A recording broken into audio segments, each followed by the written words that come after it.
Hello dear students, this is Seema and today I will continue with class 10th first flight book chapter 9 Madam Rides the Bus written by Vanyakan. And this is a translated form of the Tamil by K.S. Sundaram and illustrated by K.S. Lakshman. I had already given you the explanation of line by line explanation in first part, and in that a small girl would like to ride on bus as she used to see the bus around in her front of her house, and one day she decided to ride the bus. So what rest she has done to ride on bus, let's see. So here in this part again I will give you line by line explanation in Hindi and will give you the meaning of difficult words too. So let's learn. Her first journey, what careful painstaking elaborate plan she had to make for it. She had thriftily saved whatever stray coins came her way. यह उसकी पहली यात्रा थी, पहली बस ride थी और इसके लिए वो बहुत ज़्यादा सावधान थी और उसने इस यात्रा को करने के लिए एक बहुत अच्छा प्लान भी बनाया था. Elaborate plan she did and painstaking, बहुत ज़्यादा प्रयत्नों के साथ उसने उस यात्रा के लिए पैसे भी इकट्ठे किए थे. She had thriftily saved whatever stray coins came her way. जितने भी पैसे उसे कॉइन्स मिलते थे उस सबको वो बहुत ही केयरफुली स्पेंड करती थी, बहुत सावधानी पूर्वक खर्च करती थी. थ्रिफ्टली मीन्स बहुत सावधानी से खर्च करना. Resisting every temptation to buy peppermint, toys, balloon and the like, and finally she had saved total of 60 पैसा. हर चीज़ में वो अपने आप को रोकती थी खर्च करने से. She resist her self. Resist means रोकना. वो उसकी सारी डिज़ायर्स को, टेम्पटेशंस कभी बच्चों की जो इच्छा होती है, उसकी जो शौक होते हैं, उन सबको वो रोकती थी, उस पर कंट्रोल करती थी, रेजिस्ट करती थी. बाय द पेपरमेंट्स, चॉकलेट खरीदने के लिए, छोटे टॉयज़ खरीदने पर, बलून्स और जो भी उसकी पसंदीदा चीज़ें होती थी उन सबको उसने खरीदने पर बहुत ज़्यादा रोक लगाई, बहुत अपने मन को काबू में रखा और फाइनली उसने 60 पैसे इकट्ठे कर लिए. How difficult it had been, particularly that day at the village fair, but she had resolutely stifled a strong desire to ride the merry-go-round even though she had the money. और ये उन दिनों में बहुत ज़्यादा कठिन था क्योंकि उस समय गांव में फेयर लगा हुआ था, मेला लगा हुआ था और उसकी पसंदीदा सारे झूले और सारे चीज़ें थी, लेकिन उसने किसी पर भी पैसे खर्च नहीं किए. She resolutely stifled, control with strong determination. उसने बहुत ज़्यादा डिटर्मिन करके अपने शौक पर, अपने जो भी उसकी इच्छाएं थी उन पर बहुत ज़्यादा कंट्रोल किया और उन इच्छाओं को दबा कर, उन डिज़ायर्स को दबा कर, कि उसको झूला झूलने की इच्छा थी और उससे खिलौने खेलने की इच्छा थी, उन सबको दबा के उसने उन पैसों को बचाया. After she had enough money saved, her next problem was how to sleep out of the house without her mother's knowledge. अब जब पैसे इकट्ठे हो गए तो उसकी सेकेंड जो प्रॉब्लम क्रिएट हुई वो ये थी कि कैसे बिना माँ को बताए घर से भागा जाए, घर से बाहर निकला जाए. Sleep out of the house मतलब घर से बाहर निकलना बिना माँ के नॉलेज के. But she managed this without too much difficulty. परंतु उसने यह भी बहुत ही आसानी से मैनेज कर लिया, बहुत ज़्यादा मुश्किल नहीं हुई उसे. Every day after lunch her mother would nap from about 1 to 4 or so. Valley always used this hour for her excursion as she stood looking from the doorway of her house. तो इस समय जब उसकी माँ खाना खाने के बाद दोपहर में एक पावर नैप लेती थी. नैप मीन्स एक छोटी सी नींद होता है जो 1 बजे से लेके 4 बजे के बीच में उसकी माँ सोती थी. उसी समय वैली हमेशा एक्सकर्शन के लिए गांव में घूमने के लिए जाती थी और वो हमेशा रास्ता देखती थी. जैसे ही माँ सो जाती है वह दरवाजे से बाहर निकल जाती है. Even ventured out into the village. कई बार वो गांव में ऐसे ही घूमने के लिए निकल जाती थी. कहीं उसको बहुत सारी क्यूरियसिटी रहती थी, जैसे मैंने आपको फर्स्ट पार्ट में बताया, she was a curious girl. बहुत से क्वेश्चंस होते थे उसके दिमाग में और उन सारी क्यूरियसिटी को जानने के लिए वो गांव में बाहर निकल जाती थी और उसकी जो भी जिज्ञासाएं होती थी उसको बहुत करेजियसली वो सर्च करती थी. Today this same hour, could be used for her first excursion outside the village. अब ये पहला उसका ऐसा एक्सकर्शन था आउट ऑफ विलेज का, तो उसको उसने इसी आवर्स में इन इसी टाइम पीरियड में कंप्लीट किया. The bus rolled on, now cutting across a bare landscape, now rushing through a tiny hamlet or past an odd wayside shop. बस घूमती हुई और बड़े से लैंडस्केप को क्रॉस करती हुई तेजी के साथ में एक छोटे हैमलेट पर, जो कि रोड के साइड में एक शॉप के सामने था, वे साइड पर, वहां पर आकर के रुकी. Sometime the bus seemed on the point of gobbling up another vehicles that was coming towards them और a pedestrian crossing the road. कभी कभी ऐसा लगता था कि जैसे बस उसके सामने आने वाले सारे ही जितने व्हीकल्स चल रहे हैं उनको सबको निगल जाएगी, जैसे उनको ओवर क्रॉस कर जाएगी. और कभी कभी ऐसा लगता था कि वो जो पेडेस्ट्रियन चल रहे हैं उनको क्रॉस करके रोड क्रॉस न कर ले. But low, somehow it passed on smoothly, leaving all obstacles safely behind. लेकिन बस बहुत so leaving all obstacles safely behind, trees came running towards them, but then stopped as the bus reached them and simply stood there helpless for a moment by the side of the road before rushing away in the other direction. और ऐसा लग रहा था कि जैसे सारे obstacle, सारी बाधाओं को तोड़ते हुए बस आगे की ओर बढ़ रही थी, सारी बाधाओं को पीछे छोड़ते हुए. सामने से ऐसा लग रहा था जैसे जो पेड़ हैं वो दौड़ते हुए सामने से आ रहे हैं और वो बस के पास आकर रुक जा रहे हैं. और बस जैसे ही उसके नज़दीक पहुंचती हुए साइड में खड़े हुए से दिखाई देते हैं, helpless for a moment by the side of the road before rushing away in the other direction. और फिर वो दूसरे डायरेक्शन में मुड़ जाते हैं. Suddenly Valley clapped her hands with glee. A young cow tail high in the air was running very fast right in the middle of the road. अचानक से वैली जोर जोर से तालियां बजा करके खुशी से हंसने लगी. एक बड़ी सी गाय अपनी पूंछ को ऊपर करते हुए हवा में लहराते हुए दौड़ती हुई बस के सामने बीच रास्ते पर दौड़ रही थी. The bus slowed to a crawl and the driver sounded his horn loudly again and again. बस थोड़ी उसकी स्पीड कम हो गई थी, वो रेंगते हुए चल रही थी और जो ड्राइवर है वो बहुत जोर जोर से हॉर्न बजाने लगा. But the more he honked the more frightened the animal became and faster it galloped. और जितना ज़्यादा वो हॉर्न बजाता था उतना ज़्यादा वो जो एनिमल थी, काऊ थी, वो उतना ज़्यादा डर रही थी. फ्राइटन्ड मतलब उतना ज़्यादा वो डरी हुई थी, डर गई और वो उतना ज़्यादा तेज दौड़ने लगी. Galloped means that is the foot step of animal, that is called galloped. Always right in front of bus. और वो बार बार बस के सामने ही आ जा रही थी दौड़ते हुए. This was very funny to Valli. She laughed and laughed until there were tears in her eyes. ये वली के लिए बहुत ही ज़्यादा खुशनुमा सा कुछ माहौल जैसा था और वो बहुत ज़्यादा हंस रही थी. तब तक हंसती रही वो जब तक कि उसकी आंखों में आंसू नहीं आ गए हंसते हंसते. Hey lady, haven't you laughed enough, called the conductor. Better save some for tomorrow. Conductor ने कहा, अरे मैडम, तुमने इतना ज़्यादा हंस लिया है, क्या काफ़ी नहीं है आज के लिए? कुछ कल के लिए भी बचा लो. At last the cow moved off the road. और आखिर में जो गाय थी वो रोड से हट करके दूसरी तरफ मुड़ गई. And soon the bus came to a railroad crossing. और जो बस है वो रेल रोड क्रॉसिंग पर आकर रुक गई. A speck of train could be seen in the distance. और एक ट्रेन कुछ डिस्टेंस से वहाँ पर आते हुए कुछ दृश्य दिखाई दे रहा था. Growing bigger and bigger as it drew near. और जैसे जैसे वो ट्रेन बस के नज़दीक आती जा रही थी वो बड़ी बड़ी होती जा रही थी. Then it rushed past the crossing gate with a tremendous roar and rattle. और फिर वो जो रेलवे क्रॉसिंग का जो गेट है वहाँ से वो तेज आवाज करती हुई, रोर करती हुई तेजी के साथ में वहाँ से क्रॉस हो गई, गेट से क्रॉस हो गई. Shaking the bus. और उसने बस को भी हिला दिया. Then the bus went on and passed the train station. फिर बस आगे बढ़ी और ट्रेन के स्टेशन को उसने क्रॉस कर दिया.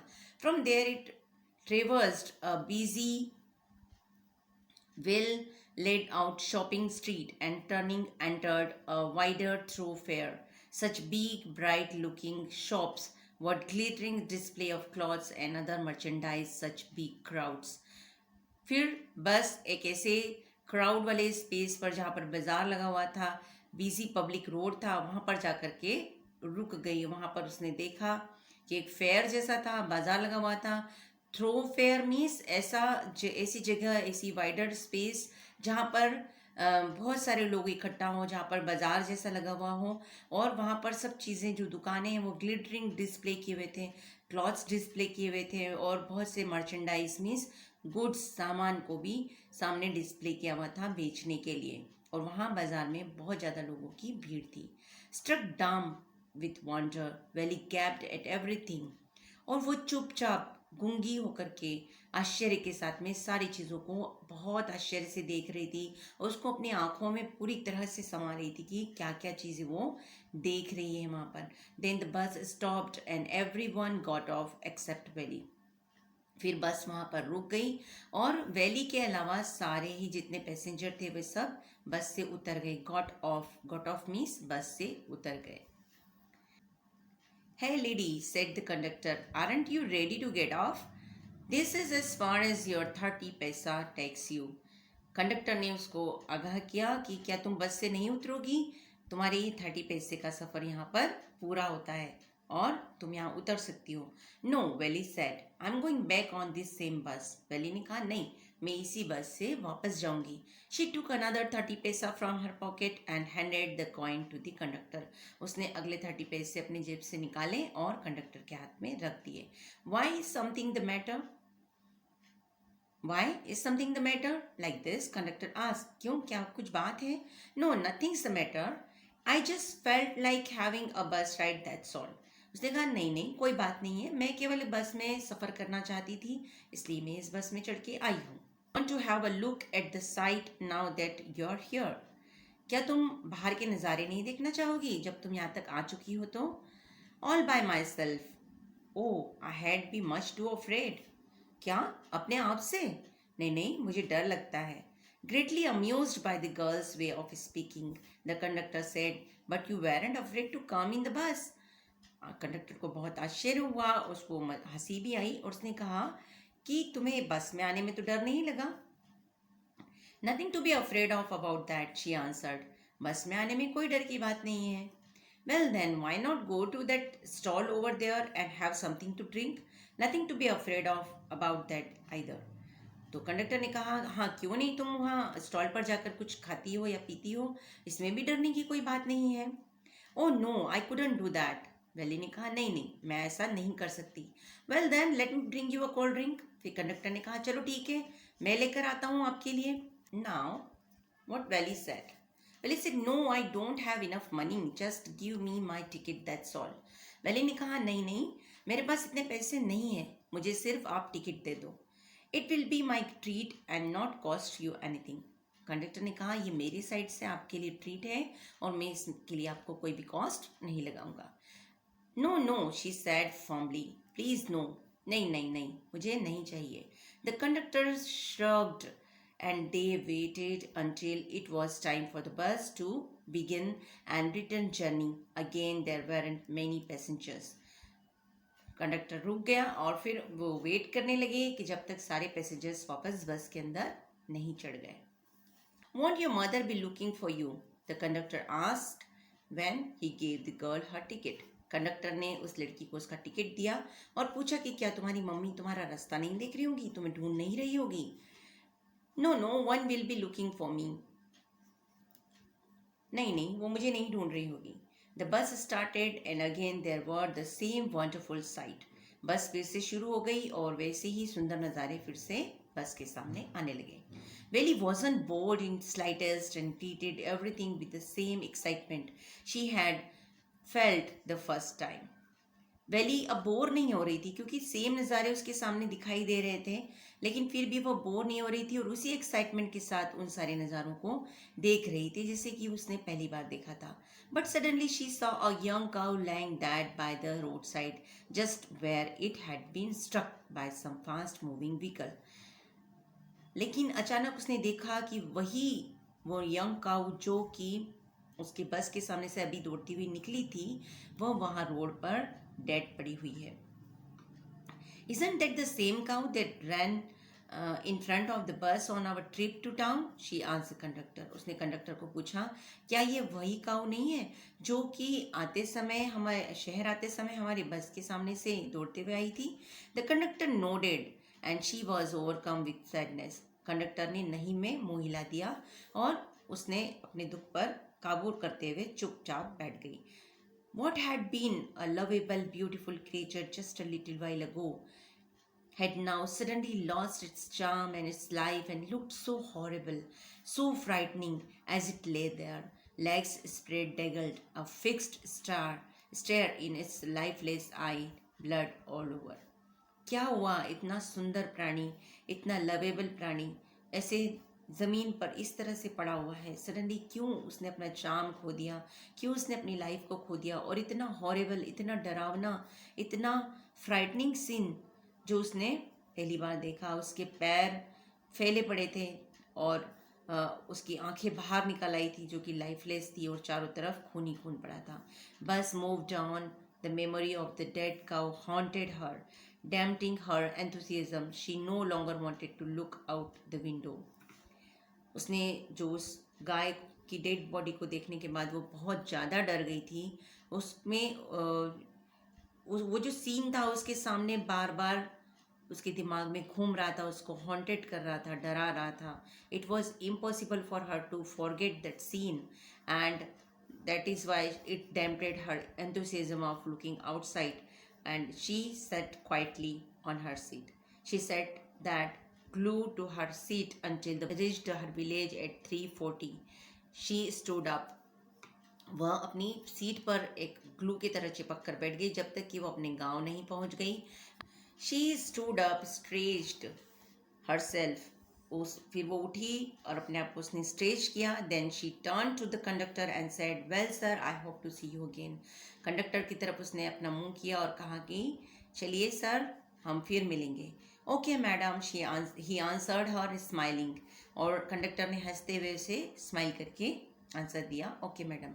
When ever you feel like a bus ride, come and join us. जब भी तुम्हें बस में राइड करने की इच्छा हो, आप हमारे साथ आ सकती हो. And don't forget to bring your fare. Fare लाना ना भूलें. She laughed and jumped down from the bus. और वो बस से कूदी और हंसते हुए बस से कूद गई. Then away she went running straight for home. और दौड़कर वो सीधे घर के अंदर चली गई. When she entered her house, she found her mother awake and talking to one of Valley's aunt, the one from South Street. जैसे वो घर के अंदर घुसी, उसने देखा उसकी माँ किसी साउथ स्ट्रीट की किसी लेडी के साथ में बातें कर रही थी. Aunt was real chatterbox, never closing her mouth once she started talking. यह जो आंट वहाँ बैठी हुई थी वो चैटर बॉक्स की तरह थी. वो एक सेकंड के लिए भी अपना मुंह बंद नहीं कर रही थी एक बार जब वो बोलना शुरू कर दे रही थी. And where have you been? said her aunt when Valley came in. जब वैली अंदर आई तो उसकी आंट ने पूछा, तुम कहाँ थी अब तक? She spoke very casually, not expecting a reply. उसने ऐसे ही पूछ लिया, कोई आंसर रिप्लाई के सेंस में नहीं पूछा है, बस ऐसे ही पूछ लिया कि कहाँ थी तुम. So Valley just smiled and her mother and aunt went on with their conversation. Valley ने एक स्माइल दी और मदर और उसकी जो आंट है वो फिर से अपने कन्वर्सेशन में लग गई. Yes, you're right, her mother said. So many things in our midst and in the world outside. How can we possibly know about everything? And even when we do know about something, we often can't understand it completely, can we?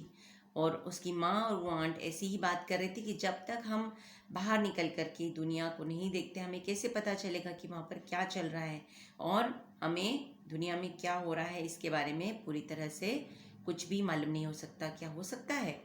O yes, breathe Valli. Valli ने एक लंबी सांस लेते हुए कहा, हाँ. What asked her mother. उसकी माँ ने क्या पूछा? व्हाट दैट यू से. तुमने क्या कहा? Oh, said Valli, I was just agreeing with what you said about things happening without our knowledge. Valli ने कहा कि हाँ, मैं इस बात से एग्री करती हूँ कि जैसा कि आपने अभी कहा कि कुछ चीज़ें जो विदाउट अवर नॉलेज कुछ दुनिया में होती रहती हैं जिसका नॉलेज हमें नहीं होता है. Just a chit of a girl she is, said her aunt. उसकी आंट ने कहा, कितना बोलती है लड़की. And yet look how she pokes her nose into our conversation just as though she were a grown lady. और देखो कैसे हमारी बातों के बीच में अपनी टांग अड़ा रही है जैसे कि बहुत बड़ी कोई लेडी हो. Poke her nose. Poke her nose. Here you find one phrase that means किसी बात के बीच में, किसी कन्वर्सेशन के बीच में कोई अपना कंसर्न रखना, अपनी बात को रखना. That is called poker nose. Welly smiled to herself. She didn't want them to understand her smile, but then there wasn't much chance of that, was there? वली ने एक स्माइली दी. वो नहीं चाहती थी कि किसी को भी उसकी इस स्माइल का मतलब समझ में आए, लेकिन अगर वो ज़्यादा देर तक ऐसा करती तो समझ में आ सकता था. क्या नहीं आ सकता था? So that's all about this chapter, children. So once again, you must go through the chapter. It's a lovely and very interesting chapter, and we'll meet in next chapter. Till then, keep practicing, keep reading. Bye bye.